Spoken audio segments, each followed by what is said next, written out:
안녕하십니까 이렇게 인사를 했었는데요. 여러분 진짜 지금 편안하십니까? 평화와 혹시 평안의 차이를 혹시 알고 계십니까? 평안은 이제 모든 조건이 갖추어졌을 때 오는 것이 평화이고요. 평안은 사도 바울처럼 어려운 가운데서도 이제 주어진 평안을 말합니다. 이 시간 여러분 마음속에 주님 주신 평안이 가득하기를 소망합니다.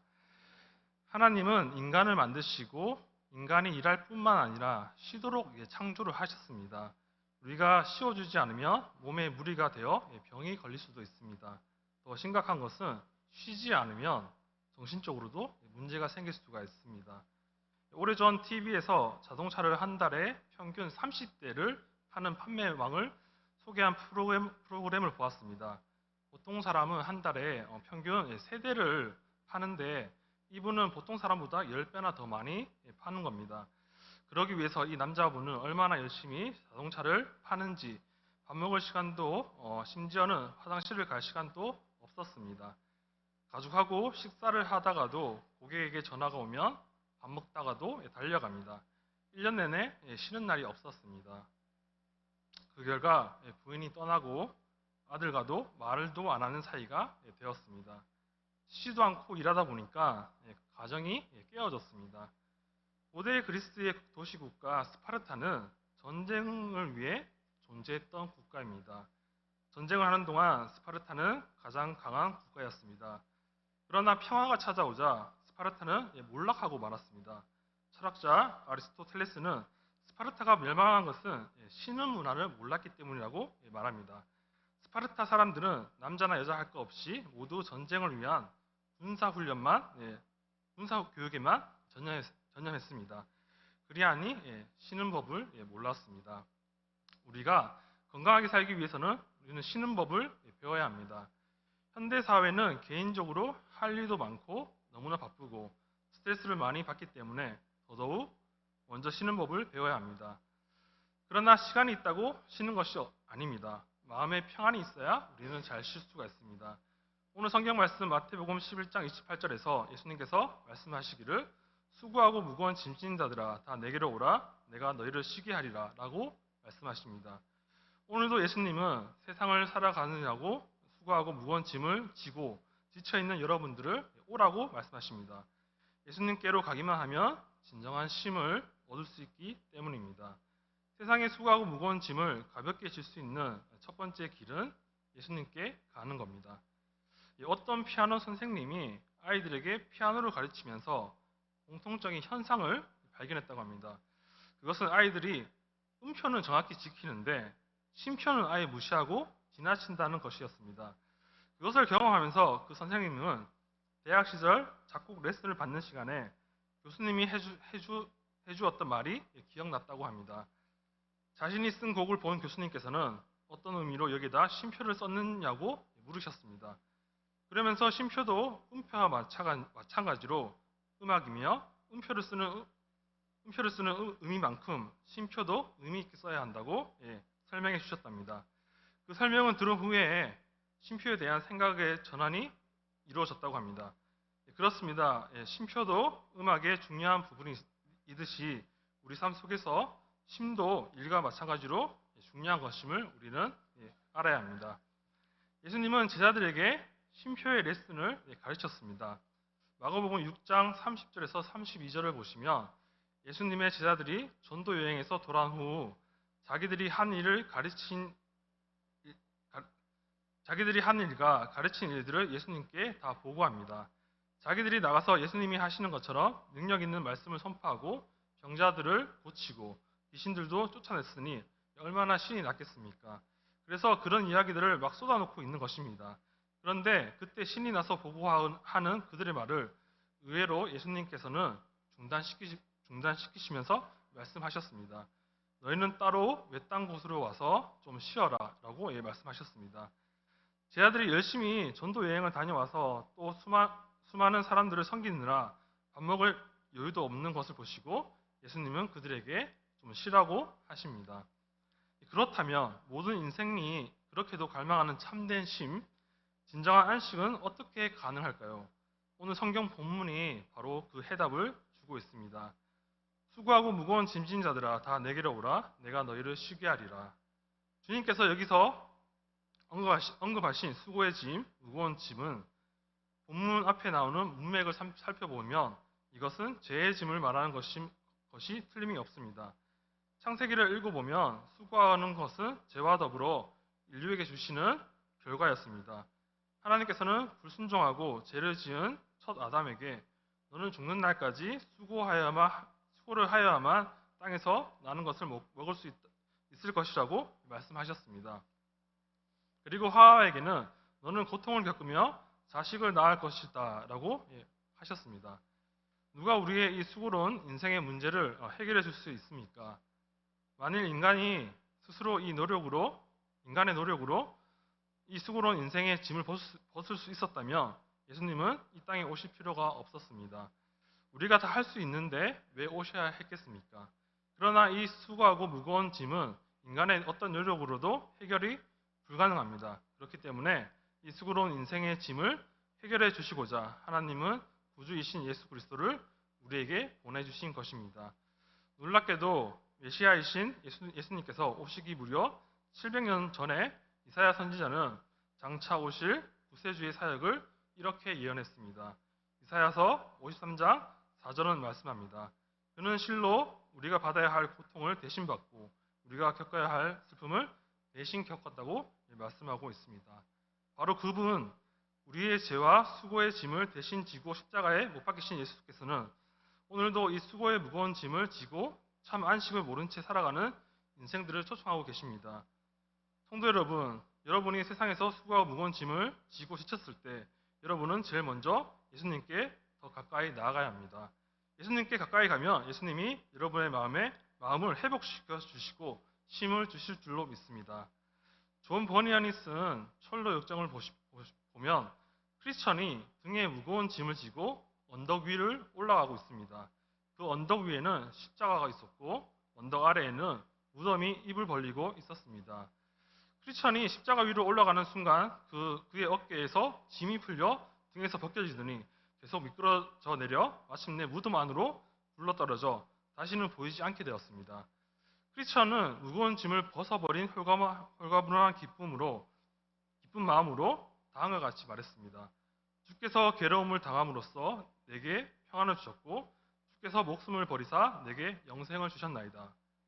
그렇게 크리스천은 기쁨에 넘쳐 눈물을 흘리면서 십자가를 바라보고 또 바라보고 서 있었습니다. 이 철로역정의 이야기는 찬송가 415장 십자가의 그늘 아래를 생각나게 합니다. 찬송가 415장의 1절 가사입니다. 십자가 그늘 아래 나 쉬기 원하네. 저 햇빛이 심히 뜨겁고 또 짐이 무거워 이 강야 같은 세상에 늘 방황할 때에 주 십자가의 그늘에서 내 쉴 곳 찾았네. 그렇습니다. 우리의 쉴 곳은 바로 십자가의 그늘 아래입니다.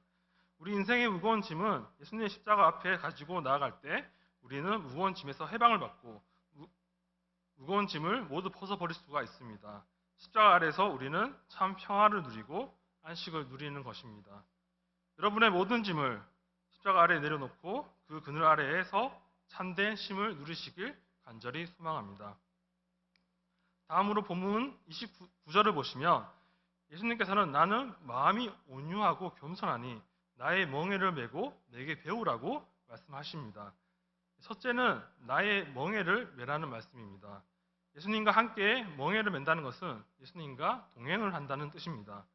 소 두 마리가 함께 쟁기를 끌도록 하기 위해서 목에 멍에를 매면 두 마리 소는 서로 따로따로 가지 않고 한 방향을 향해 쟁기를 끌고 가게 됩니다.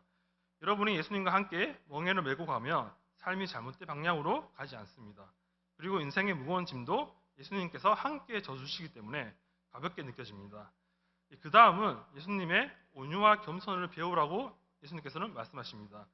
여기에 온유하다는 말은 친절하고 너그러운 태도를 말합니다. 겸손은 자기를 낮추는 태도를 말합니다. 우리는 예수님 안에서 영적으로 쉬면 온유하고 겸손하신 주님의 마음을 배울 수 있습니다. 사실 온유란 말은 야생마를 기들일 때 쓰여진 말입니다. 즉 온유와 겸손을 배우란 말은 예수님께 기드려지라는 말입니다. 이 말씀은 요한복음 15장 5절을 생각나게 합니다. 나는 포도나무요 너희는 가지라. 그가 내 안에 내가 그 안에 거하면 사람이 열매를 많이 맺나니 나를 떠나서는 너희가 아무것도 할 수 없습니다. 그리고 갈라디아서 5장 22절을 생각나게 합니다. 오직 성령의 열매는 사랑과 희락과 화평과 오래 참음과 자비와 양성과 충성과 온유와 절제니 이 같은 것을 금지할 법이 없느니라. 그렇습니다. 우리가 모든 짐을 주님 앞에 나와서 내려놓고 주님 안에 거하면 우리는 많은 열매를 맺게 됩니다. 그 열매는 바로 온유와 겸손입니다. 그래서 주님께서 내게로 와서 내 안에 거하라고 나에게 길들여지라고 말씀하신 것입니다. 오늘도 세상에서 사람들은 생존 경쟁을 위해 일에 시달리며 지치고 힘든 하루하루를 살아가고 있습니다. 그래서 쉬기 위해 조금만 시간이 나면 맛있는 음식을 먹거나 여행을 다닙니다. 혹은 친구를 만나거나 운동을 하거나 잠을 자기도 합니다. 그러나 이런 휴식은 잠시는 무거운 짐의 고통을 잊게 할 수는 있어도 근본적으로 무거운 짐에서 해방을 받지는 못합니다. 이런 쉼은 내면적이 아니라 외면적인 휴식이기 때문입니다. 이런 휴식으로는 인생의 무거운 짐을 질 수 있는 힘을 재창조하지 못합니다. 주님께서 주시는 내면적인 마음의 쉼을 얻어야만이 쉼 속에서 자기 반성을 하고 재충전할 수 있는 힘을 얻으면서 새로운 창조를 향해 나아갈 수 있습니다.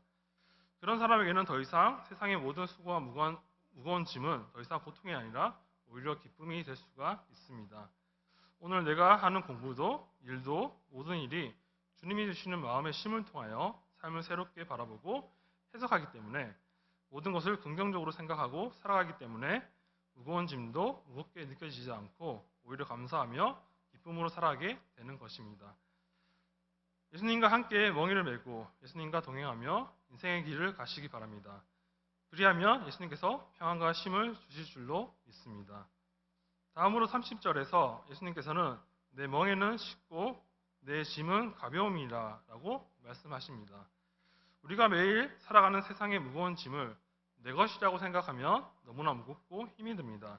그러나 반대로 세상에서 내가 살아가는 모든 것은 예수님의 멍에를 메고 예수님의 짐을 지고 내가 지고 가는 것이라는 사명으로 생각하면 기쁘고 즐겁고 감사하고 모든 짐이 가벼운 것입니다.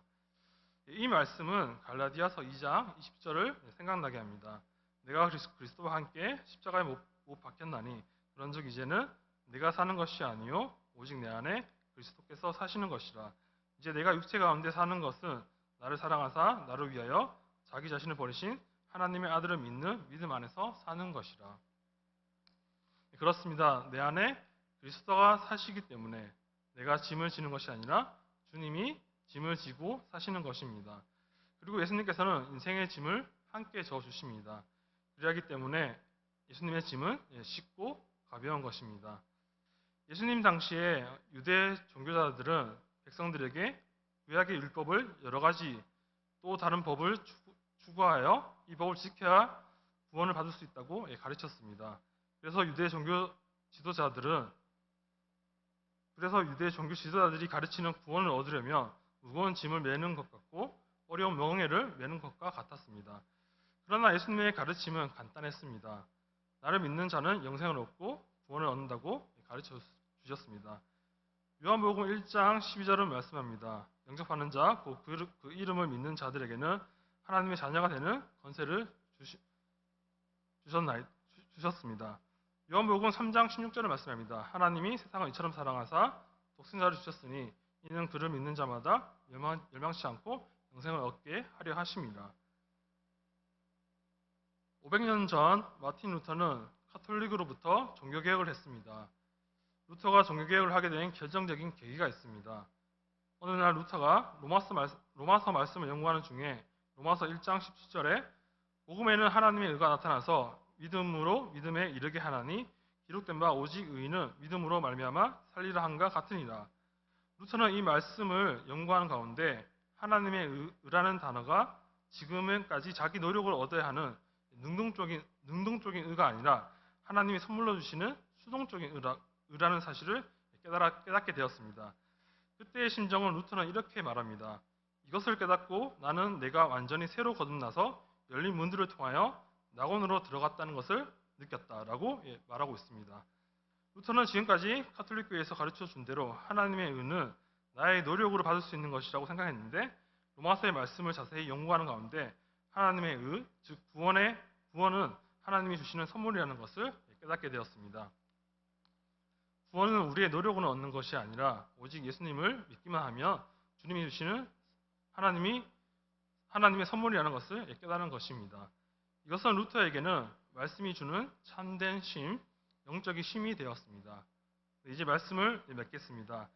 예수님이 여러분들에게 마음의 쉼을 주시며 여러분들은 세상의 무거운 짐도 가볍게 지고 날마다 기쁨으로 살아갈 수가 있습니다.